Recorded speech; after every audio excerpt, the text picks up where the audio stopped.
event. We have many folks. You're going to see this whole group switch out in about an hour. I do want to let you know there's, of course, bathrooms, and feel free to take a break. And if your phones are not on silent, I don't know if that was already said, please put that out there, including your alarms. That would be really helpful. So we're going to dig in. I'm going to let everybody introduce themselves. I'm going to give name, pronouns.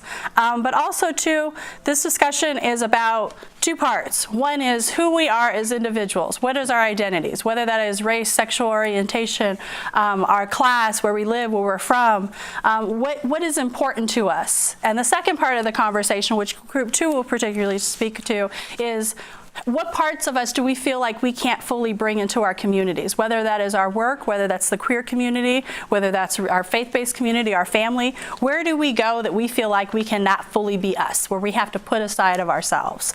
So the first piece will be real quick of the panelists kind of sharing who they are, and then we really want this to be a dialogue. So any questions that you might have, let us know. If something comes up for you and it's deeply personal and you want to speak to us one-on-one afterward, let us know. Those that we're comfortable sharing have their contact information, I believe, in the program, so you can contact them afterward if something come up. But I just want you to know that this is part of a series. This isn't a one-and-done deal that often happens, and this is an ongoing conversation. So thank you all. So that's my quick spiel. So for our panelists, so the question is, for our panel, and I'm going to go through everybody's name, is what part of your identity, who are you, right? If you have to give yourself labels or not, what defines who you are as a person in this community? So I'm going to go down our list, and then when I have everybody speak, and we could do popcorn style. So to my left is Iris Johnson, African-American lesbian who lives here in Kansas City, pronouns she, her, and hers. We do have name tags here, but you might not be able to see them on the tables. And we have our couple that has split up. So... You snuck that in. So I feel terrible because I just met these two ladies today. So which two? Brandy, thank you. Brandy Beech. We have both of your ages on there. You're a Caucasian lesbian. You can tell your own age when you want to get there. Here in Kansas City is also a parent and part of several groups. To Brandy's right is Melissa Winter. You don't have your age on. Native American lesbian here in Kansas City, and also works at the Kansas City Anti-Violence Project and is part of several groups as well. Yana is here. She, her, hers, they, them, and theirs is a local up-and-coming hip-hop artist, dancer. Yana's on point, so Yana's going to speak about that and everything else they do. And to my right is Carrie Lewis. You mind if I share your age? 56-year-old Caucasian trans lesbian, uses pronouns she, her, and hers. To her right is Karen Brown. I forgot how old you were, Karen. I should know this. 34-year-old Korean multiracial lesbian from Kansas City. And to her right is the other half of the Beech family, Brooke Beech, 44-year-old Caucasian lesbian, prefers pronouns she, her, and hers. And last but not least is Raquel Washington at the right. No, yes, Raquel. Huh? Josie, I'm looking at you, and I was like, I'm looking at the wrong name. And I was like, you are not Raquel. Your name is way up at the top. So I'm looking at you. I was like, you are not her. Sorry. Josephine Hoskins, African-American, trans lesbian, also work here at KCAVP as well, right? Yes, intern, you work here. That is work. Work is work is work. Pronouns she, her, and hers. So that is our panelists. Popcorn style. Whoever's comfortable going first, do not feel like we have to go one way or the other. If anybody could speak, 2 to 3 minutes. Who are you? What makes you you? I'll go first. Sure. Hi, everybody. I am Brooke Beech. I'm 44 years old, and I identify as a white lesbian. So I guess most of my passions have to do with my children. My wife and I, we raised 4 girls of color, and that has become very important in my life. The issues of racial equality, along with LGBT issues, have become a passion of mine. So I have been really involved, or trying to get involved in the community with other people of color, and just trying to really diversify for our family, because we have a lot of variables. So that's I'm also a family coach for non-traditional families like ours, and that's kind of a new endeavor for me. And then I'm also about to publish a children's book. Our siblings we have a young black child, and then we have 3 girls adopted from Guatemala. So I'm also very passionate about the after effects of adoption trauma, and education in that area. So thank you guys for being here. Thank you.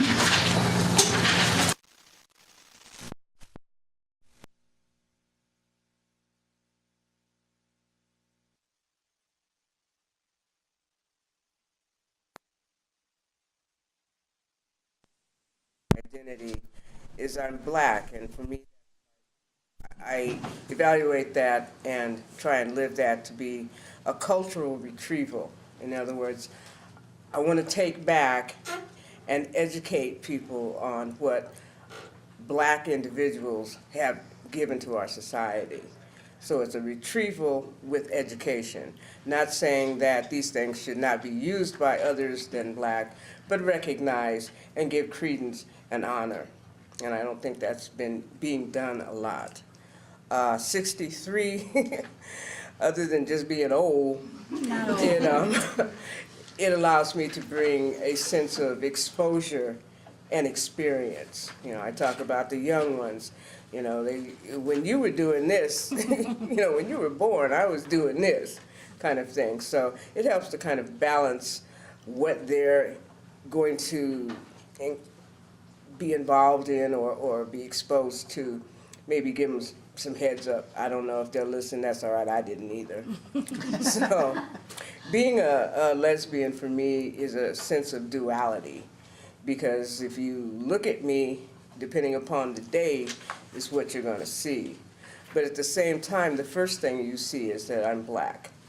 You don't firstly see lesbian, unless I'm highlighting that and really trying to screw with your head. Like I call myself a lipstick butch. It's like, I don't know, So some of the preconceived ideas of what a lesbian looks like, I kind of mess with that, and that's part of my joy in life. Thank you, Iris. I'll talk about myself. I'm a local artist. My name is Yana. I also go by the Superflower. 22. With my identities, I feel like I push a lot of healing with my music, and just being on the stage and providing representation. I've only been rapping for 7 months, and people flood my inbox with just like, wow, thank you for just being you. You are inspiring me to, and I just started by making music on my phone, and then I just got with local producers, and then I'm inspiring other people. When people are messaging me, I'm just like, hey, just start doing what you love, So I've been like inspiring a lot of people, but I've also been trying to heal. I put a lot of healing in my music. I haven't cursed in any of my songs intentionally, because I want to touch every single demographic. I really just push a lot of healing. I talk about like not needing Xanax, because that's a problem in my age group right now, is using substances as a healing form. So I'm really trying to provide and cultivate like an experience that's like queer, hip hop, rap, artists. I make my clothes. I made like just really trying to be authentic in myself, but also like I don't have money. I don't have a lot of money. I just use what I have to make myself loud. I think that's really important to me, is to stand up. And before, probably like 6 months ago, I wasn't this loud. I wasn't this confident. I was fighting depression. But just because I've been able to fight that doesn't mean that someone else that within my community isn't feeling depressed, and so that's why I keep pushing whatever, the gay agenda or whatever it is, But I'm inspired by a lot, like Princess Nokia, Brockhampton. I'm always giving myself, there's a lot of female rappers out there that are really doing things, especially queer rappers. So I try to put a lot of people onto that, especially like my age group, because it's easy to fall into substances. I have a lot of friends that use substances to cope with not being able to be fully themselves and have those identities, you know. And I got lucky to stay on a certain, like I'm staying in lofts that are income driven or whatever, so I don't have to stay like in certain areas, so I feel comfortable, you know, walking out of the house like this, you know. And I have friends, they will hide and like wear a huge coat, and then when they finally feel comfortable, they'll be able to rock whatever they gotta rock to like. So I feel like that's important, you know, is like I'll be there, you know, with my friends, you know, just being a walking representation of unapologetic, authentic, you know, like, oh, and I also identify as fluidity. I don't know, I really don't need a label. I'm just being myself whenever I feel like it, whenever I feel like doing it. But some people need those identities to excel in their life, you know, or to feel validated. So I've learned a lot from my friends, but I'm also like taking in everything and trying to describe, you know, just trying to be representation for my community without like stepping on anyone or over speaking, you know, because I feel so comfortable, but not everyone gets to experience that. And so, but I've also been able to, I haven't had to like pay for any of my production. So the universe has really been on my side. Like people just like they see like my glow and my energy. They want to work with me. They want to give me that platform, you know. So that's pretty much myself. Thank you. What I'm doing, yeah. Today. I'll go next. First off, Iris, Yes. we have worked very, very hard for all of our years, so being able to grasp those experiences we've had and stuff is a wonderful thing. So people who are ashamed of their age, it's like you all are missing out. Those are important. Anyway, I'm Carrie Ann, and I like labels. Some people don't, but I like labels because they don't define me, but they do describe aspects of me, and I'm very proud of those different aspects of the mosaic that makes myself up. That said, when I introduce myself using labels, I always start by calling myself a Christian. I say that first, and I follow that up with transgender lesbian. And the reason being is a certain demographic, Christian, reaches their ears, and then it shocks them when they hear that I'm Christian and transgender and lesbian.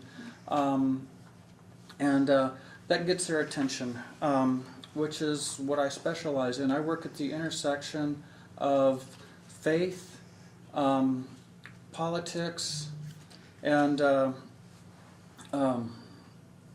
lost my friend. Squirrel. But I work in a complex area where all of that comes together, and we have a lot of the issues we face that are driven from a far right Christian perspective. So I try to be out and about and stay in the core of that area to open up those spaces and work for inclusivity for all people, regardless of their race, gender, economic status, or whatever.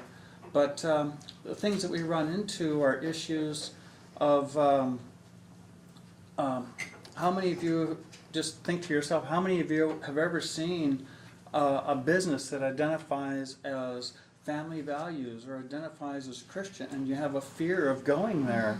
And the fact that is something that causes people fear when it should be just exactly the opposite, is where my passion lies, is trying to break those stereotypes and open up those windows. I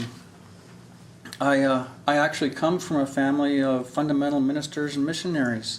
So you can imagine that coming out as transgender was applauded and welcomed, and okay, I can be a little sarcastic at times. Not. But I'm very comfortable with who I am, and I've been very blessed in the areas that I worked in. I worked with the Reformation Project. I'm a lay minister with the largest Methodist church in the nation, Church of the Resurrection. I teach there, and they welcome me in all areas. So reaching out does make a difference, and opens up people. And I also come across people who came from a faith tradition and have left that behind because they've been chased out of their churches. They've been chased out of their families because of what some churches teach. And so I come across them and I try to help them to realize that you can have a relationship, a spiritual relationship, whatever it may be, in spite of the fact that some people condemn you. Thank you. Hi, I'm Josephine Hoskins. There's not a P in my name, just for the record. I don't know, everyone says it with Josephine Hopkins, but it's Hoskins. Sorry. No, you didn't say that. Oh, okay. I'm a little black, I think. I'm pretty sure. But I'm a black trans woman. I'm ignorant. There are a lot of things that I don't know, and I love that so much. I love the fact that there are things that I don't know, because that means there are things left to learn. That's something that I try to bring into everything I do. I want to, if I do something, I want to reflect on it and ask, what did I learn?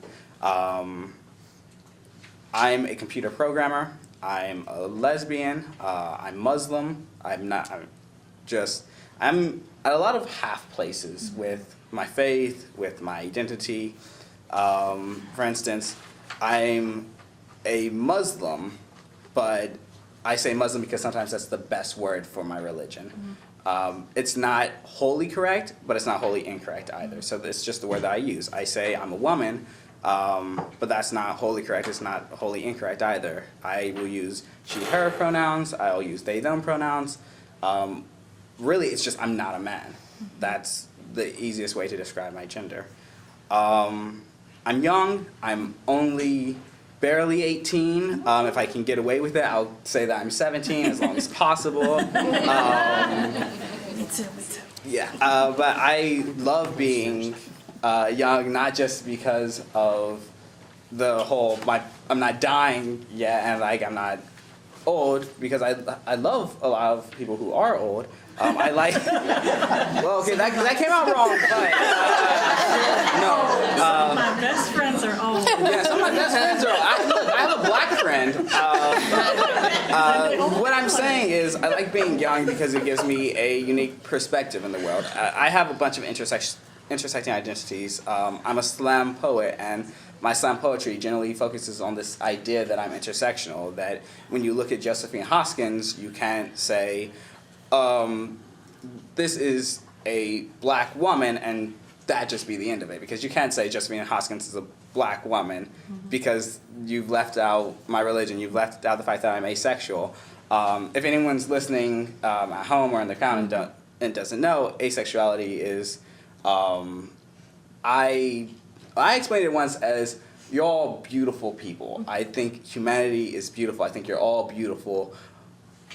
But I think you're beautiful llamas. Like, I don't want to have sex with a llama. Like, you're beautiful, and I find a lot of people aesthetically pleasing, but I don't want to take my clothes off and take someone else's clothes off and have sex, because I don't find people sexually attractive. And that's a hard concept for people to grasp, but I'm a hard concept for people to grasp. I don't grasp me entirely. So I guess that's the general wrap on who I am. I've left so much out because if I tried to tell you everything that's happened to me to be who I am, it would take 18 years and then some. But I think some of the most important things about me are that I tell a lot of my friends call me mom. Like, there's this mom friend joke. If you know what a meme is, you probably know what a mom friend is. And I love taking care of people. That's what I do. That's something I enjoy. And for that, some of my greatest inspirations are the people who meet in this building every Wednesday, the Passages program. Melissa runs the Passages program. Also, Melissa runs the Passages program. And I found a family in this community. So I think that's something that I will keep coming back to for the rest of my life, the fact that I found a family in this community. Thank you. Thank you. Couple left. Nice. I can go. I am a TwoSpirit Native American from the Mississippi Band of the Choctaw Nation, lesbian woman. TwoSpirit, I should probably explain that one. TwoSpirit is not entirely female, not entirely male, but embodying part of both of those, both in mannerisms, presentation, but also in the roles in society, the cultural roles and things like that. And TwoSpirit folks are also often very empathetic in putting those roles as healers and things like that in Native culture. See, I work here as a youth advocate with the Passages program and Josephine over there. I was raised in a house where I was constantly told not to tell people that I was Native because it's a bad thing. I was raised by my grandparents, so they're they're in their mid-80s. So it was very much, this isn't a good thing, you don't want people to know this, don't tell people. So I would hide in my basement and read books, trying to figure out what it meant for me. So, it's a very important part of who I am. Thank you. I'll go next. All right. Oh, sorry. Were you done? Yeah. Okay. Hi, my name is Karen Brown, and I'm 34. Recently married, 2 months. So yeah, I have 3 stepchildren, and they're beautiful and gorgeous and smart. That has changed my life dramatically. Learning different personalities, learning to harmonize that. A big part of my identity now. I think my identity is ever evolving, changing, depending on situations and scenarios that you're up against. I am Korean and I think Black and Hispanic. Not really sure on that side. No, for sure Korean. So trying to find that and find myself and who I am with that is hard because I don't fit in any type of category, which I know a lot of people can relate to that on certain aspects. So trying to find a spot is really difficult, and people expect you to know where you belong. That's probably never going to happen, and if it does, great. But if it doesn't, you're always going to try to constantly find that, and yeah, that's about it for me. Today. Yeah, today. I can go on forever, but yeah. Okay. Who's next? Get it? Can we go? I was like, ah. I was kind of hoping you'd miss it, but okay. My name is Brandy Beech. I am a lesbian, white, married to Brooke. We got married the day after it was legal in Missouri and have been happy ever since, and we were pretty happy before that too. We have 4 kids, like she'd mentioned, 3 from adopted biological sisters from Guatemala, and then our youngest, who is 2, is African American. We adopted her from Arizona. I own a tech company and am in a very white male dominated world. So it's very entertaining for me to tell them that I'm a lesbian and then show them pictures of my family. I mean, you should see the expressions. It is hilarious. And some of the questions are insane. But anyway, I think that the biggest focus at this point in my world is my kids. We've got, like I said, they are children of color. Before Brooke came along, I didn't realize that there was a difference between raising your kids white and making sure that they had cultural interaction in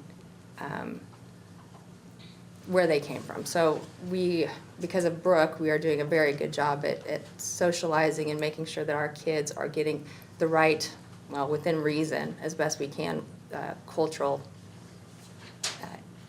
what's the word I want to look for? The right cultural integration? Connections. Connections, there you go. It's very difficult. I do believe that Brooks, in educating me in this way, she's saved the lives of my children. So that's our focus. I mean, that's pretty much all we care about. Thank you. And you all got it in really quickly. I want to give this opportunity for the panelists to speak to one another, and then I want to open it up to the audience, to any questions, comments you might have, or anything that came to mind. And I think we also have the Facebook Live going on, so there might be some comments coming in. But the panelists, to one another, was there there's a lot of differences, but there's a lot of similarities. Kind of some themes I heard is family, not being able to be my full self, my faith community. I heard a couple people speak about healing, what healing meant to you. I heard a lot of discussion about exploration. That's why I said, what are you today? We are multifaceted and fluid, and today we might feel more queer, more woman, more person of color, whatever. So where are you sitting today? So based off of what you heard from one another, is there anything you want to elaborate on your own, or a question you ask for one another, or you're like, oh, I didn't think about my life being that way? I wanted to add, and you brought this up for me. I am also a devoted member of I'll just say it's called Whosoever, and it's Whosoever Community of Faith. The faith is actually acronym for finding answers in the hurt. Our community of faith, it comes about because of what we call church hurt. That, you're not, in church you had to do this, that, and the other, which oftentimes deny who you were. You can be, you can be that, but don't be it in church. Or church doesn't acknowledge you, or you're not good enough, or you're going to hell, and all this. And so Whosoever is a community that welcomes everyone. It's based on John 3:16, although some of us we're not into the Bible, quote unquote, and who wrote it and who didn't write it. But the concept of including all. So I'm putting that out there, that we exist and are welcoming, and not going to stuff religion down your throat, because that's not what it's all about. It's, like I say, a community of faith. Thank you for sharing. Anybody else? Anything else come up for anybody else on the? I really related to the concept of with identity, and sometimes really not understanding your own identity. I really like that.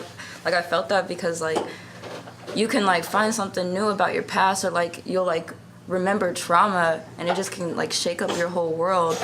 Or sometimes you'll interact with someone that makes you feel even more empowered, and then it kind of shakes up your world again. Or one day you'll look in the mirror and you're like, who am I looking at? I really relate to that, and I try to be very transparent when I talk very confident, but I'm also very insecure and have a lot of anxiety, but I'm also very confident, So it's I feel that duality all the time. I could be very confident and insecure, and it's both 100%. So I feel identity is very complex than the world allows it to be. We don't really talk about it, It's mainly how are you doing today? Oh, it's good type of conversation, I feel like. It's like you mentioned with the TwoSpirit, and with identity also. As a trans woman, I never found the missing piece of what made me. I always knew there was a missing piece, like a puzzle, and never found what it was until I was 50 years old. And once I did, it's all of a sudden everything made sense. But I was presented as male for 50 years.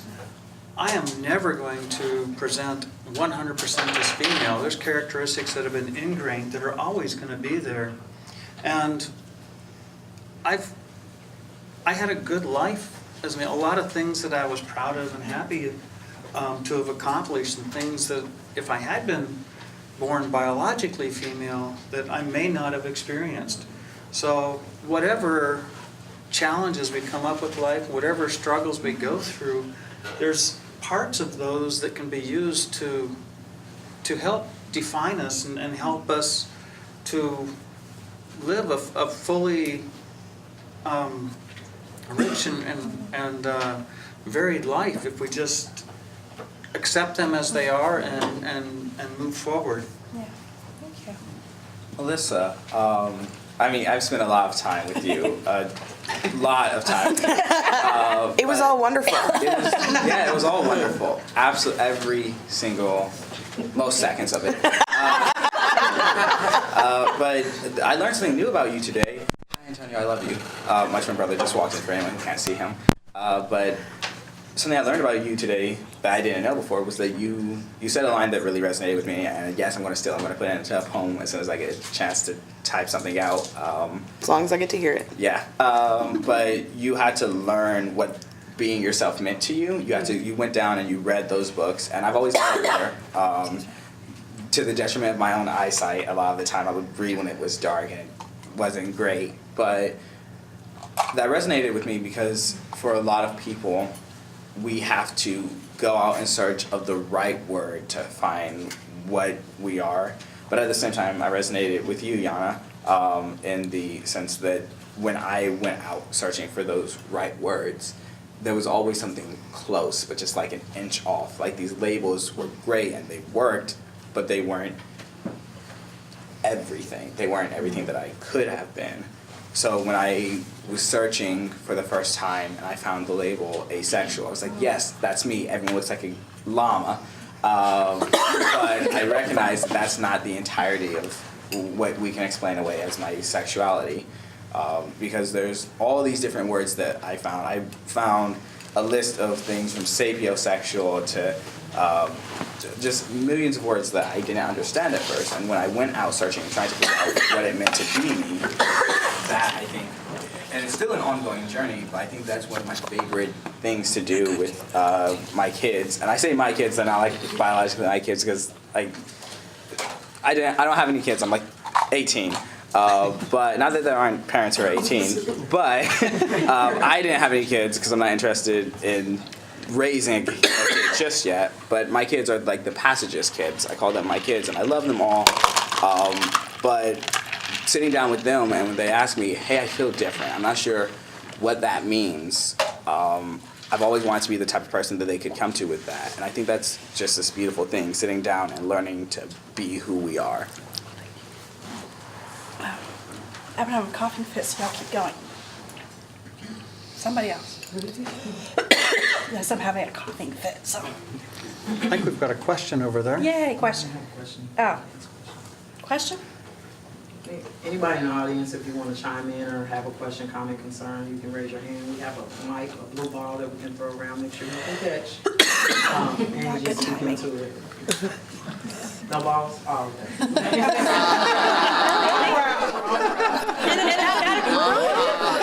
It's not about disputes. And not good time for me to coughing fit. My apologies. One other thing that I heard as a kind of a theme is constant exploration and the labels not fitting you, and having to maybe choose a label, right? And maybe forcing yourself to be under that label, but expanding and defining that label, what it means to you. And I hear your point, like, labels are amazing and great for you. For some people are like, F all these labels. I want something else. I'm going to define my new label. So I think one of the important things is that we try as much, there's a lot of terminology out there. And to keep ourselves, oh, I have my mic. I'm sorry. To have our terminology is for us to keep our terminology up and going. Like even the term queer is not a term. A lot of older folks are like, that is a slur. That is a word that does not identify with me. Right? Which I totally get and honor, and that's folks' reality. And for a lot of people, like, we are reclaiming that word, and that word is an umbrella term for me, and it works for me, and I personally identify as queer.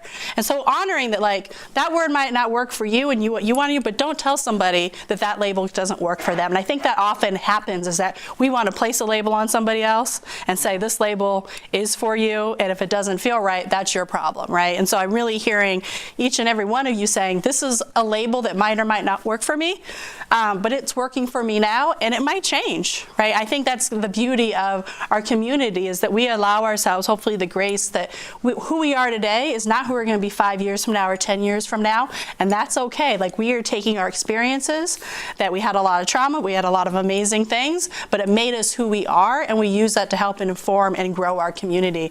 And I think for folks on the outside looking in, they see queer as a box. You're generally, we go look at media, we're generally cisgender, generally white, generally male, maybe 30, 40 on up if it's a certain demographic or certain space, or it might be younger.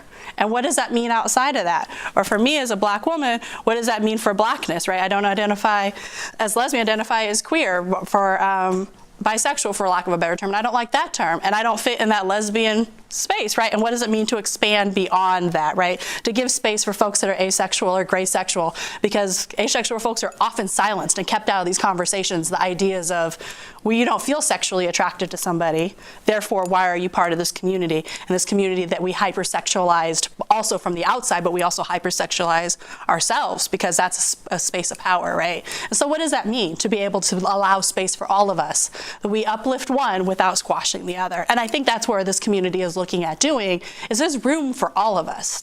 It doesn't mean that some of us need to go away. It's how do we open up space for each and one and honor that space and let that community drive where you are under the LGBTQ community, where you are under that umbrella. How do I help you have space for that and have that conversation?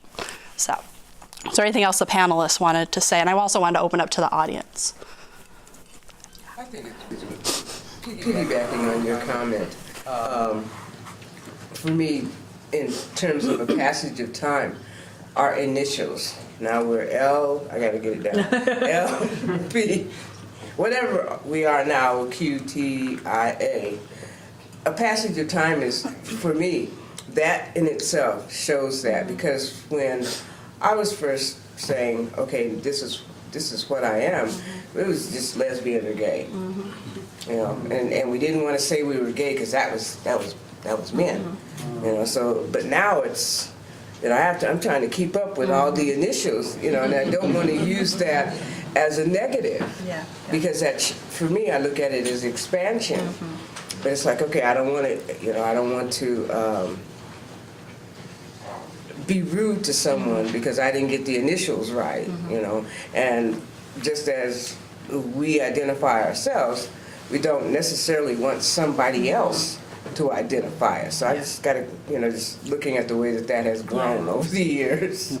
I think that's a very important point, is we identify ourselves. You know, I love labels because I use them as adjectives to describe aspects of me. But if somebody else comes in and says, well, you're this, they may be totally wrong with how I identify. And being transgender, that's something I've faced before, even within the community. I'm a transgender lesbian. And I've actually been asked the question, well, why did you transition if you're not interested in guys? And it's like, transitioning has absolutely nothing to do with my sexual preference. It is my internal, created upon birth identity. Whereas my sexual preference, you know, I know trans people who are attracted to guys. I know trans people who are asexual. I know trans people like me who are attracted to women, and those that are bi. Separating those, but the important thing, as you said, is claim and identify your own adjectives. Don't let somebody else put their definitions on you, which also applies to the queer term. Well, but help people understand what those mean. Yes. Help them define what that means to you. I mean, for me, to come in here when Brooke was telling me I was going to be on this panel pretty much this morning, I said, what is it about? And she started going through these acronyms and these words that I hadn't heard. So, fortunately or unfortunately, we have to be kind, I guess, in our perception of others, because a lot of times they aren't kind to us, and we need to educate them on what that means to us, especially as much as it changes. I mean, I came out 20 years ago, 15 years ago, and it's so different now than when I came out. It was lesbian or nothing. So now, I think it's fantastic that everybody has the right and everybody feels like they're empowered enough to be who they want to be and be able to define what that is, but most people don't know what that means. I see a hand from the audience.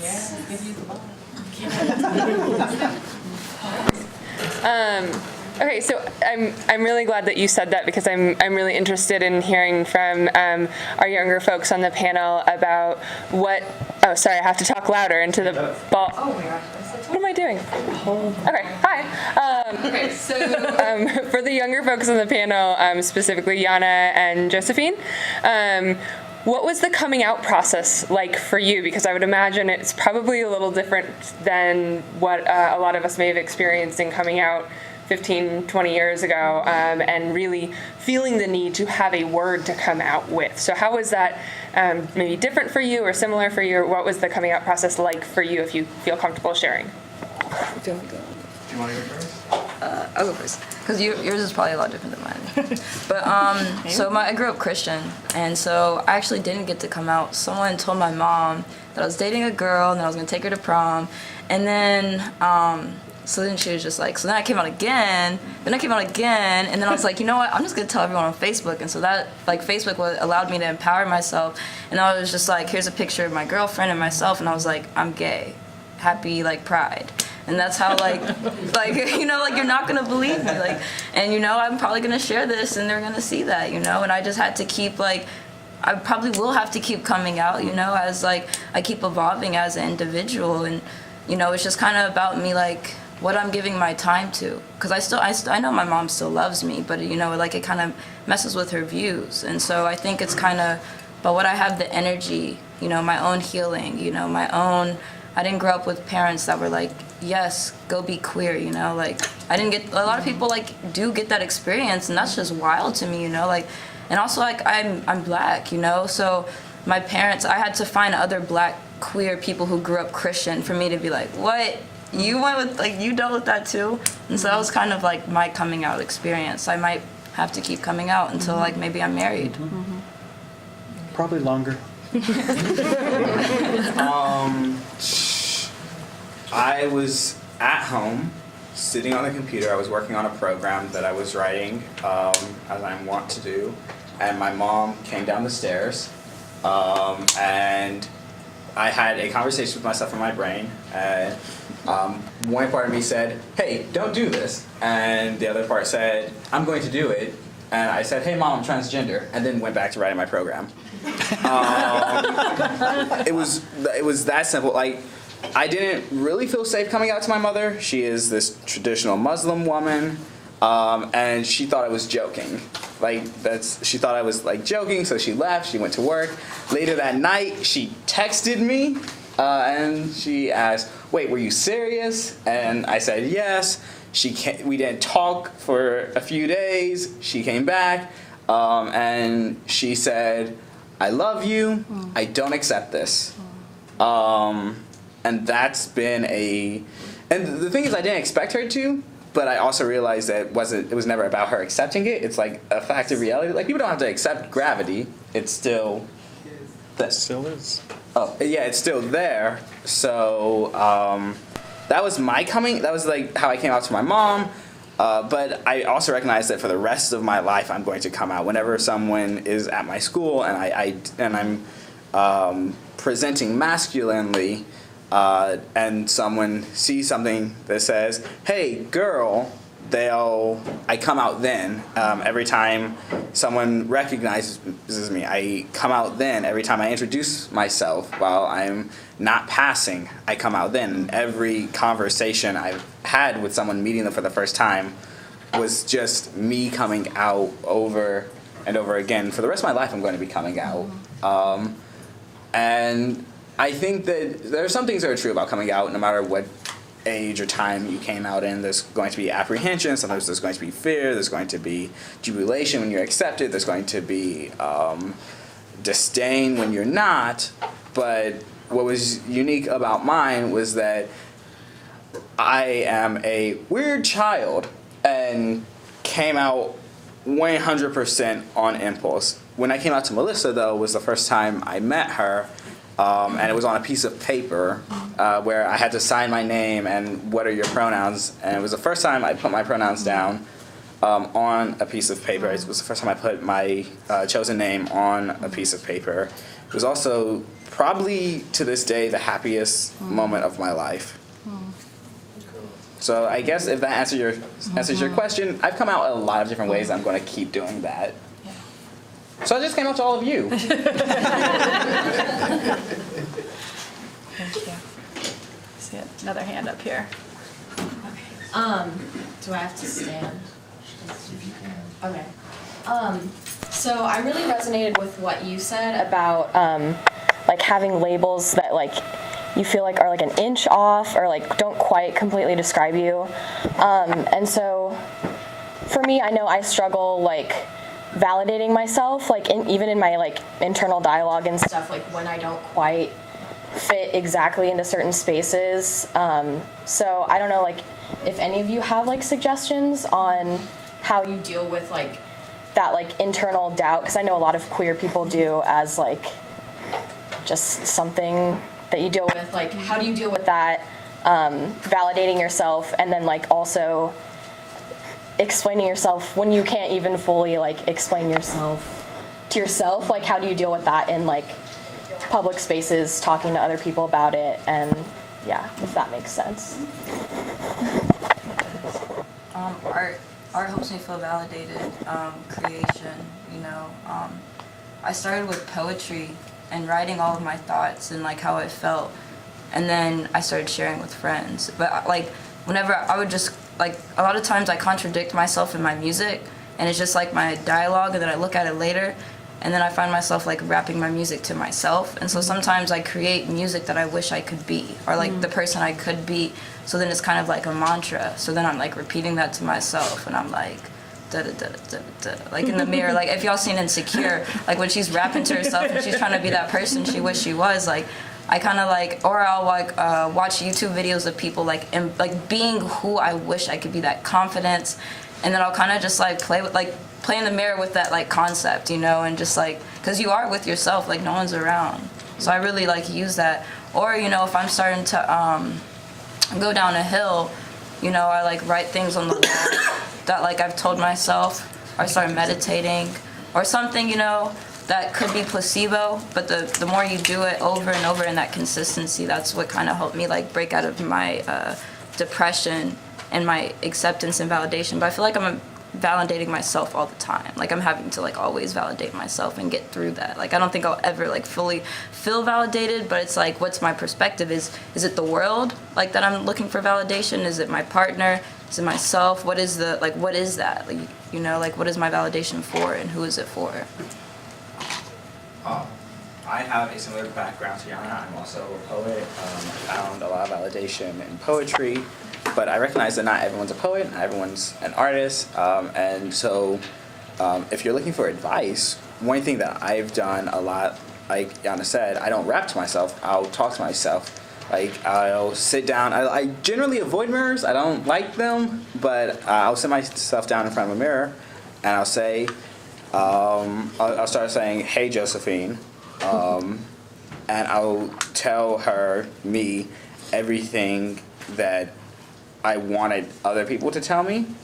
And I'll sit down and I say, when I first didn't understand what asexuality was, before I found that label, I was trying to tell myself, you're a lesbian, but you just haven't found any girls attractive enough, or maybe you're straight, but boys are kind of icky, and I tried to give myself excuses, and nothing really worked until I sat down with myself, asked myself honestly, why was I trying to put myself into a box? What was it that was so attractive about the box? And I stopped looking at how I could fit into the box, and I started trying to make the box fit to me. I started trying to play with that definition of what sexuality was, and then I just stopped caring about the box. I said, so I don't need a word yet. What are you? Who are you attracted to? And it was the first time I realized that the answer could be no one. I just said no. There's not a person that I'm sexually attracted to.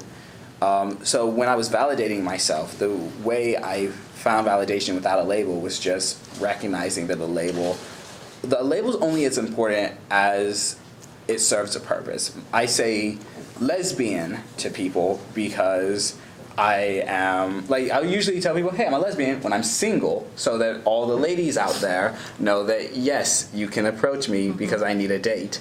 But that's only as useful as I'm looking for a date. Now, I don't really bother telling, if I'm not looking for a partner, I don't really bother telling people, like, how I identify in that aspect unless it's, like, a conversation about that. So if your label is going to serve a purpose, if it's going to ground you to this world, if it's going to let other people understand you in a way that is useful to you, great, find that label. If it's not, if it's better for you to just say, I don't know your name, I don't know your pronouns, but if you look into the mirror and say, hello, you're awesome, here's a list of true things about you. Here are a list of things that you don't really care about. And if that'll help validate you, I think that's all you'll ever really need. There's a couple things I'd like to add. Is first off, it's okay to not know exactly where you're at. Myself, it took me a couple years to figure out, once I came out to myself, it took me a couple years to kind of get a feel for where I really was and if this really was me. I have friends who every few months I hear something from them of, they're identifying themselves a little different. It's okay to try different things and decide if that is what you are, or if that defines you, or maybe it's a little more complex than that. And if you realize, okay, this one doesn't fit, but let me try this one, because you're still trying to define yourself. And don't let anybody push you into a label. I've got a friend who recently came out, and she's all excited about it, but her job is wanting her to transition quickly. And it's taken me years to work through the different steps myself. And my first thought was, your job wants you to transition quickly and go through all the legal maneuvers and everything quickly? You can't let somebody else define who you are. And the other thing is, particularly if you don't understand things fully yourself, but the people who are around you, it's nice if they try to understand who you are, but they don't need to understand. I've got two friends here that I greatly respect and love, and they are male, and they are gay. I'm not attracted to men, and to be honest with you, I cannot understand what two gay men would see in each other. It just doesn't reach me. But I don't need to know that. I just need to know that they're amazing people and I love them for who they are. And that's what you need to communicate to the people around you. You don't need to understand me. You don't have to understand all aspects of me. Just love me and accept me for me. Anybody else on the panel want to address that question? Is there any more questions from the audience?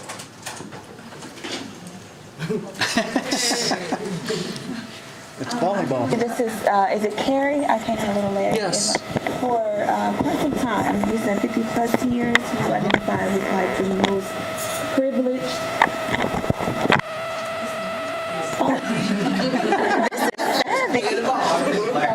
Okay, yes, I'm here.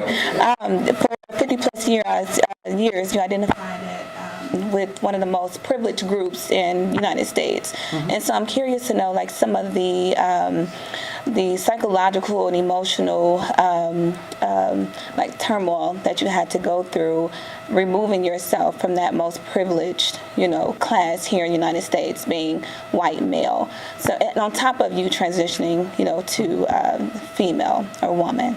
So I'm curious about that process and what toll it took on you. I do a little bit of work with racial justice, and I understand and appreciate the question. And having lived most of my life as a white cisgender male, I can relate to that privilege. There are things that friends of color that I've gotten to know very well deal with that weren't even a concept for me. So while I can't change the privilege I had, I can emphasize or empathize with people who have to struggle with that and try to understand and not to be a hindrance to them. Having transitioned, I'm still a privileged woman. I have a few things that a lot of people in the world don't have. I have a good job. I own a house. I'm a confident woman, so I, the things around me don't beat me down, but I know people that really have to struggle just to be able to say something like I am right now. But I have experienced a loss of male privilege. In my own personal case, I'm strong enough to just face up to it, and the fact that because of some of the experiences I had growing up, I can pretty much take on any guy out here as far as knowledge of how to fix a car or build a house or things like that. So I like to let them, dangle themselves out there and then and then slam them, damn it. But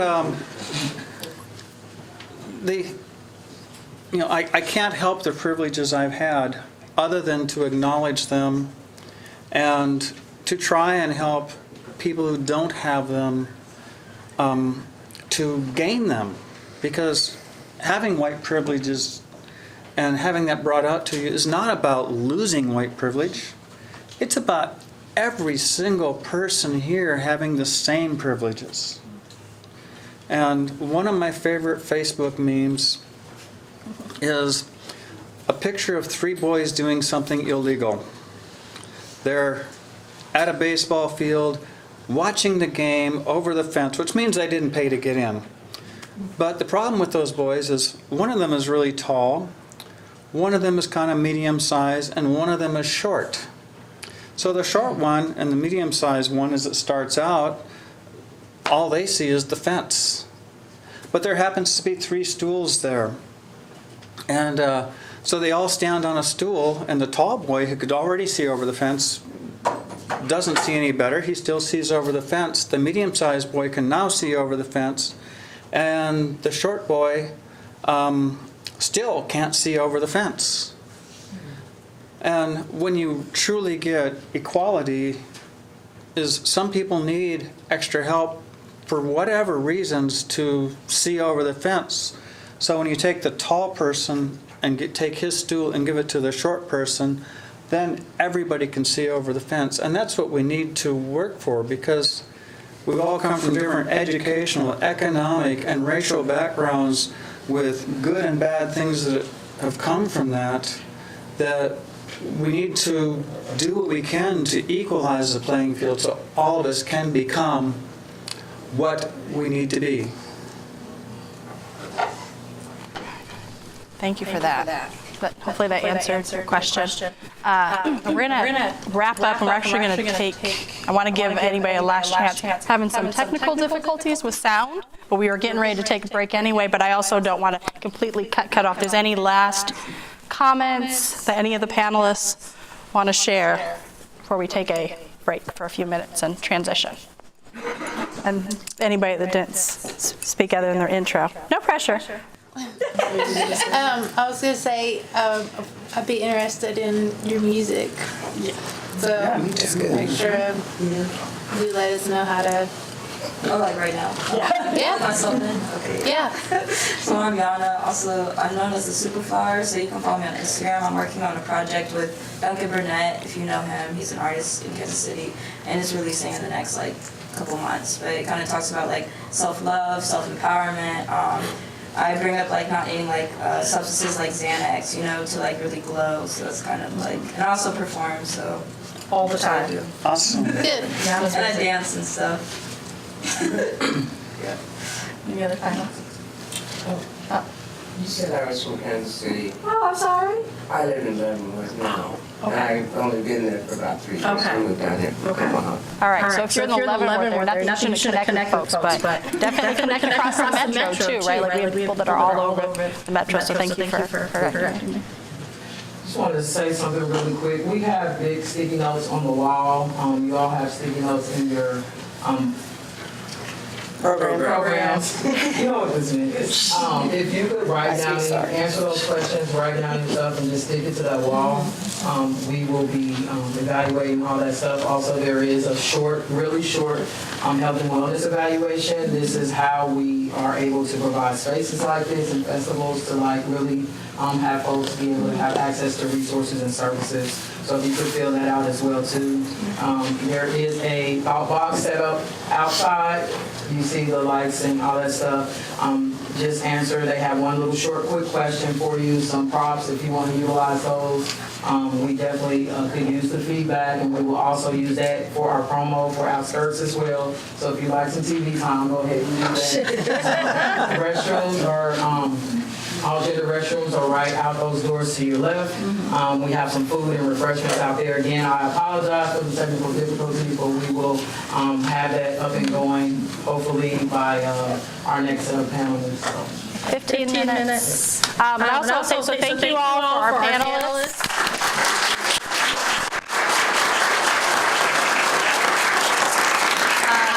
I think hopefully everybody is open to chatting in between the break and a little bit afterward. Also look up their information. I think a lot of them have contact information. Also be mindful of not everybody's a hugger. So I tend to be a hugger and I go up to folks. So ask if you can give hugs. And I encourage you to chat with your neighbors and our panelists, and we'll see you in 15 minutes.